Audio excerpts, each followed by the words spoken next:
നമസ്കാരം. നമ്മളിന്ന് സംസാരിക്കുന്നത് ദി ഹിന്ദു പത്രത്തിലെ ചില പ്രധാന വാർത്തകളെക്കുറിച്ചാണ്. UPSC പ്രിലിംസിനും മെയിൻസിനും ഒരുപോലെ പ്രധാനപ്പെട്ടവ. അപ്പോൾ വളരെ കുറഞ്ഞ സമയം കൊണ്ട് ഇതിലെ കാര്യങ്ങൾ എന്താണെന്നൊന്ന് നോക്കാമല്ലേ? അതെ, തീർച്ചയായും. അപ്പോൾ ആദ്യത്തെ വാർത്തയിലേക്ക് കടക്കാം.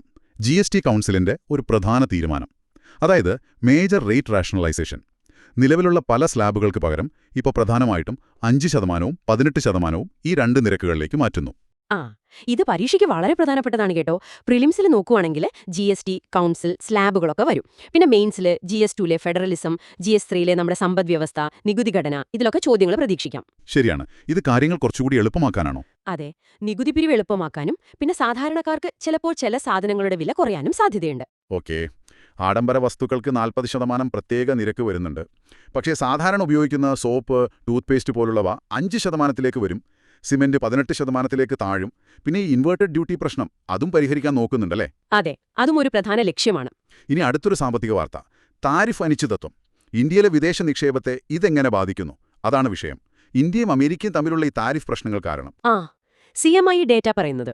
അതെ, CMI ഡേറ്റ പ്രകാരം ഈ വർഷ ആദ്യപാദത്തിൽ, അതായത് 2025-26 ഫസ്റ്റ് ക്വാർട്ടറിൽ ഏകദേശം 2 ലക്ഷം കോടി രൂപയുടെ പ്രോജക്റ്റുകൾ അത് വിദേശ കമ്പനികൾ വേണ്ടെന്ന് വെച്ചുന്നാണ്. ശരിയാണ്. ഇത് പ്രിലിംസിലെ FDI, താരിഫ് പോലുള്ള കാര്യങ്ങൾ, പിന്നെ മെയിൻസിലെ GS2-ല് അന്താരാഷ്ട്ര ബന്ധങ്ങൾ, GS3-ല് നിക്ഷേപം, വളർച്ച, ഇതൊക്കെയായിട്ട് ബന്ധപ്പെട്ടതാണ്.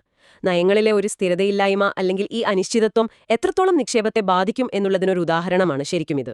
ഓക്കെ, ഇനി അടുത്തത് പരിസ്ഥിതിയും ഭരണവുമായി ബന്ധപ്പെട്ട ഒരു കാര്യം. നഗരങ്ങളിലെ വെള്ളപ്പൊക്കം, അർബൻ ഫ്ലഡിംഗ്. ഇപ്പോൾ ഈ അടുത്ത കാലത്ത് ആന്ധ്രയിലും തെലങ്കാനയിലുമൊക്കെ ഉണ്ടായ വെള്ളപ്പൊക്കം വീണ്ടും ഈ വിഷയം ചർച്ചയാക്കുകയാണ്. അതെ. കാലാവസ്ഥ മാറ്റം കാരണം മഴയുടെ തീവ്രത കൂടുന്നുണ്ട്. അതോടൊപ്പം ഈ നഗരാസൂത്രണത്തിലെ പ്രശ്നങ്ങൾ, അടിസ്ഥാന സൗകര്യങ്ങളുടെ കുറവ്, ഇതൊക്കെ സ്ഥിതി കൂടുതൽ വഷളാക്കുന്നു അല്ലേ? തീർച്ചയായും. പ്രിലിംസിന് ഭൂമിശാസ്ത്രം, പരിസ്ഥിതി, ദുരന്ത നിവാരണം ഒക്കെ വരും. മെയിൻസിലെ GS1-ൽ നഗരവൽക്കരണം, പിന്നെ GS3-ൽ ദുരന്ത നിവാരണം, പരിസ്ഥിതി ആഘാതം. കാലാവസ്ഥാ മാറ്റം ഒരു യാഥാർത്ഥ്യമാണ്. അപ്പോൾ അതിനനുസരിച്ചുള്ള തയ്യാറെടുപ്പുകൾ, ലഘൂകരണ മാർഗങ്ങൾ, ഇതൊക്കെ എത്ര പ്രധാനമാണെന്നിത് കാണിക്കുന്നു. ശരി. ഇനിയിപ്പോൾ ഭരണപരമായ കാര്യങ്ങളിലേക്ക് വന്നാൽ ജുഡീഷ്യറിയുമായി ബന്ധപ്പെട്ട ഒരു ചർച്ച. കൊളീജിയവും ന്യായീകരണത്തിന്റെ സംസ്കാരവും. അതായത് ജഡ്ജിമാരുടെ നിയമനത്തിൽ സുപ്രീം കോടതി കൊളീജിയം കൂടുതൽ സുതാര്യമാകണം, എടുക്കുന്ന തീരുമാനങ്ങൾക്ക് വ്യക്തമായ കാരണങ്ങൾ പറയണം എന്നൊക്കെയുള്ളൊരു വാദം. ഇത് വളരെ പ്രധാനപ്പെട്ടതാണ്.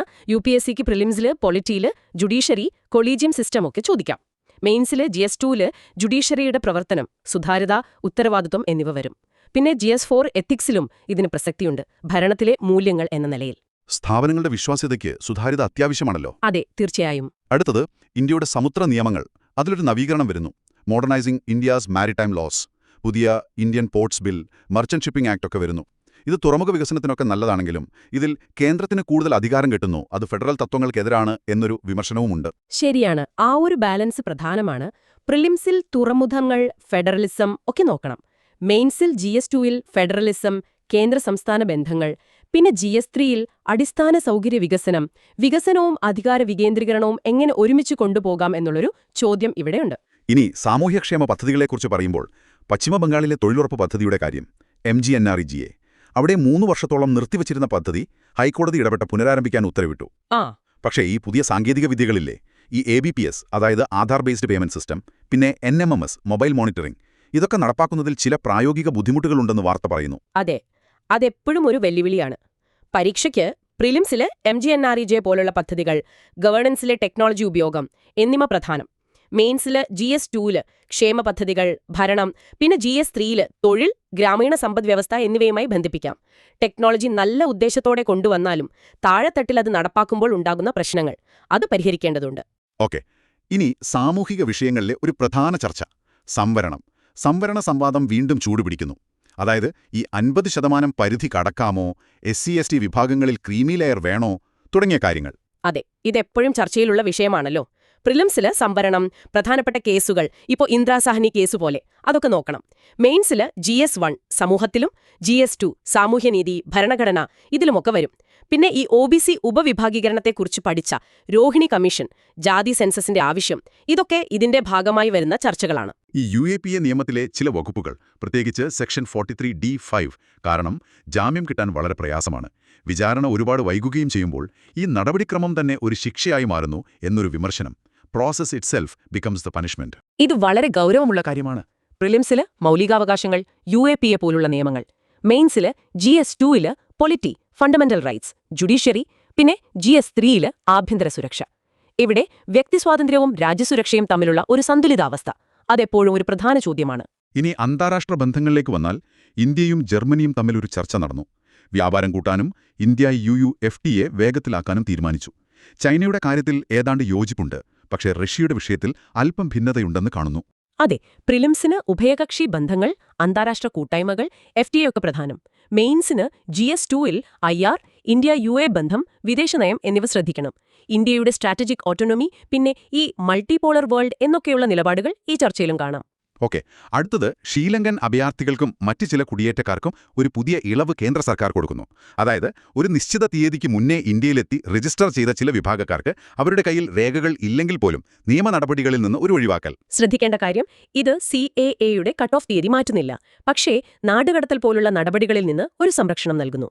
ഇത് പ്രിലിംസിന് പൗരത്വം, CAA പോലുള്ള നിയമങ്ങൾ, മെയിൻസിന് GS2 പൗരത്വം, സർക്കാർ നയങ്ങൾ, ഇന്ത്യ അയൽരാജ്യബന്ധങ്ങൾ എന്നിവയിൽ പ്രസക്തമാണ്. ശരി. ഇനി അവസാനമായി സയൻസ് ആൻഡ് ടെക്കിൽ നിന്നൊരു വാർത്ത. മജോറാന കണികകൾ, മജോറാന പാർട്ടിക്കിൾസ്. ഇത് കുറച്ച് സങ്കീർണമാണ്. അതായത് സ്വന്തം ആന്റി പാർട്ടിക്കിൾ തന്നെയായ കണികകൾ. ഇതുപയോഗിച്ച് കൂടുതൽ സ്ഥിരതയുള്ള ക്വാണ്ടം കമ്പ്യൂട്ടറുകൾ ഉണ്ടാക്കാൻ പറ്റുമോ എന്നാണ് ശാസ്ത്രജ്ഞൻ നോക്കുന്നത്. ടോപ്പോളജിക്കൽ ക്വാണ്ടം കമ്പ്യൂട്ടറുകൾ. ഇത് പ്രിലിംസിന് ക്വാണ്ടം ടെക്നോളജി, പാർട്ടിക്കിൾ ഫിസിക്സ് ഒക്കെ വരും. മെയിൻസിന് GS3 science and tech developments, അതിന്റെ ആപ്ലിക്കേഷൻസ്. ക്വാണ്ടം കമ്പ്യൂട്ടിംഗിൽ ഒരു പ്രധാന പ്രശ്നമാണ് ഈ ഡീകോഹറൻസ്, അതായത് വിവരങ്ങൾ വേഗം നഷ്ടപ്പെട്ടു പോകുന്നത്. അതിനെ മറികടക്കാൻ ഒരുപക്ഷേ ഈ മജോറാന കണികകൾക്ക് കഴിഞ്ഞേക്കാം. വളരെ ഇൻട്രസ്റ്റിംഗ്. അപ്പോൾ ഇന്നത്തെ പ്രധാനപ്പെട്ട ചില വാർത്തകളിലൂടെ നമ്മൾ വേഗത്തിൽ കടന്നുപോയി. UPSCക്ക് പ്രസക്തമായവ. അതെ, ഈ വിഷയങ്ങളെല്ലാം നമ്മൾ കണ്ടില്ലേ. സമ്പദ്വ്യവസ്ഥ, ഭരണം, സമൂഹം, സയൻസ്, അന്താരാഷ്ട്ര ബന്ധങ്ങളൊക്കെ പരസ്പരം ബന്ധപ്പെട്ട് കിടക്കുന്നവയാണ്. ഒന്നിനെക്കുറിച്ച് പഠിക്കുമ്പോൾ മറ്റുള്ളവയുള്ള അതിന്റെ സ്വാധീനം കൂടി ചിന്തിക്കുന്നത് നിങ്ങളുടെ തയ്യാറെടുപ്പിന് ഒരുപാട് ഗുണം ചെയ്യും. തീർച്ചയായും. ഈ വാർത്തകളെക്കുറിച്ചൊക്കെ കൂടുതൽ വിശദമായി അറിയണമെങ്കിൽ ലേണേഴ്സ് IAS ആപ്പ് ഡൗൺലോഡ് ചെയ്യാവുന്നതാണ്. അപ്പോൾ അടുത്ത തവണ പുതിയ വിഷയങ്ങളുമായി വീണ്ടും കാണാം. നന്ദി.